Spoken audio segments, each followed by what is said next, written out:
back to my channel. My name is Betsy, and today I am finally talking about Hoyas! Just a quick disclaimer before I get into the care requirements of Hoyas. If you are new to the world of Hoyas or you are planning on acquiring a Hoya in the near future, you need to be aware that much in the same way that they wrap their spindly vines around trees in their natural habitat, they will do the very same to your heart and they will never let go. Hoya ownership is a slippery slope and you need to be aware that the addiction is real. Now, I don't want to see you revisiting this comment section 6 months from now saying, "Oh, Betsy, I have 14 Hoyas in my house and it's all your fault." No, it is not my problem, and I gave you fair warning. Moving on.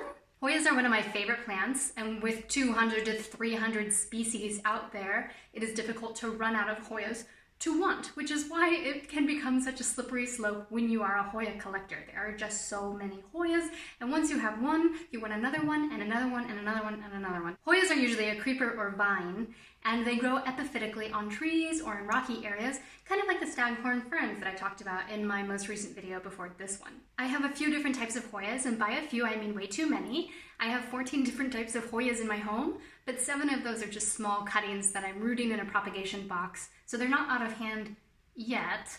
And if you are interested in seeing the unboxing video for my Hoya cuttings, you can check that out. So here I have David Kamingii. You can see that David Kamingii has some really beautiful, delicate pink flowers. David Kamingii is a prolific bloomer. I brought it home about a month ago from a flea market. I didn't know what it was when I bought it. And it has just been in bloom pretty much ever since. And it's an absolute delight.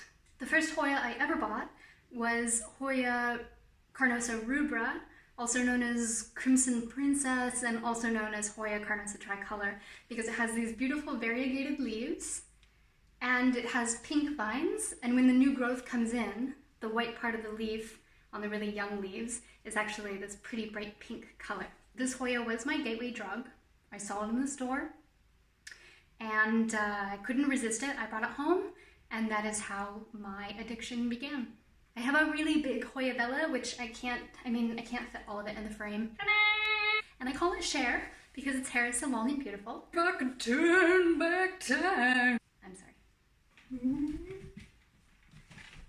I have a Hoya australis, which is on a trellis, which is 1.5 meters high, which is like 5 feet. So you can see it's quite large. It's like just a little bit smaller than me. It's putting out vines on the trellis, but it hasn't put out a lot of leaves on those vines yet, so it's mostly just climbing.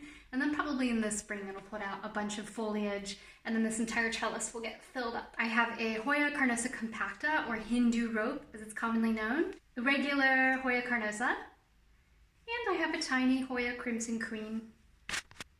Those are my main Hoya plants that are actually rooted and like growing plants. I have 7 more different types, but they're only cuttings that I have in my propagation box. And if you're interested in seeing a close-up of those, you can check out my Hoya unboxing video because I show them all up close and personal. Hoyas love bright, indirect light. The brighter, the better. Although too much direct sun and you can damage their leaves and they'll develop red spots on their leaves.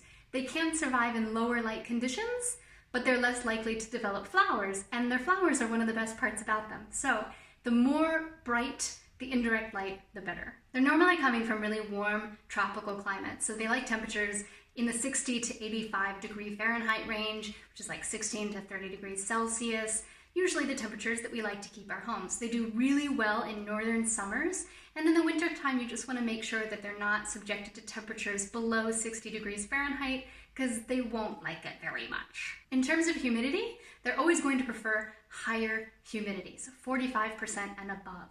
The Hoyas with thicker, waxier leaves are always going to do a little bit better in lower humidity levels. So they do really well in like regular household humidity between 40 and 50% humidity, but the Hoya varieties that have really thin leaves are going to require an atmosphere much higher in humidity to prevent those leaves from drying out. When it comes to watering, you can let the first quarter of the soil dry out between waterings. The rule that I go by is that the heavier and waxier and bigger and like more succulent the leaf, the longer I know that that plant can go between waterings. And if I water it too much, those leaves are going to soak up all that water and become kind of bloated and turn yellow and fall off.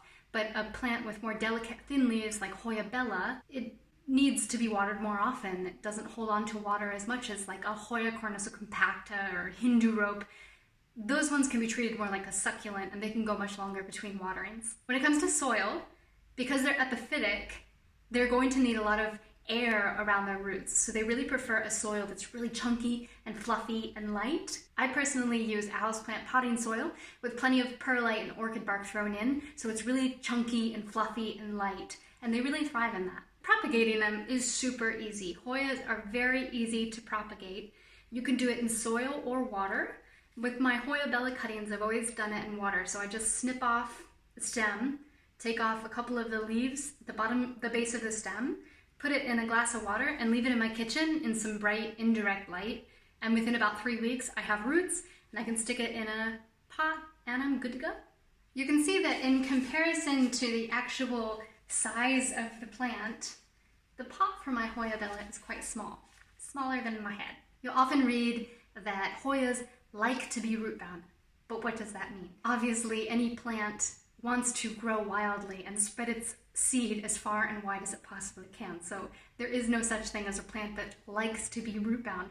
When people say that, what they mean is that it's a plant that doesn't require frequent repotting. It won't show a lot of signs of distress as soon as it outgrows its pot and it becomes root bound. I plan to repot my Hoya bella in the spring, but since it's currently winter and it's getting colder, it's not really an appropriate time to do any repotting, and I really value this plant. I love it a lot, so I don't want to do anything that could possibly harm it, like wear it on my head and pretend that I'm Cher. One more thing, if you're really interested in Hoyas, you want to see some other YouTubers who are also a bit obsessive about Hoyas, you could check out 3 channels. I'll link to them in the description below. There's Delia Regjourney. She just got started and she has an amazing Hoya collection, and she actually has like a Hoya hospital where she adopts Hoyas that aren't doing so well and she brings them back to life.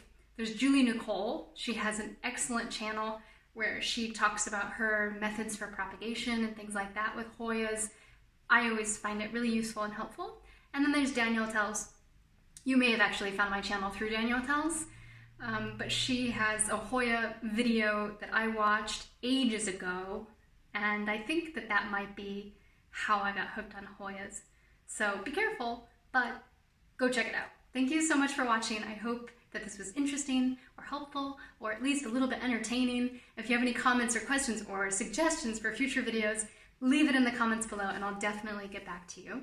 If you like videos about plants, you can check out all the other videos on my channel or subscribe, because I try to put out one plant video every week. So maybe you're into that. Maybe you want to subscribe. Check it out once a week. I hope you have a wonderful day and I'll see you soon.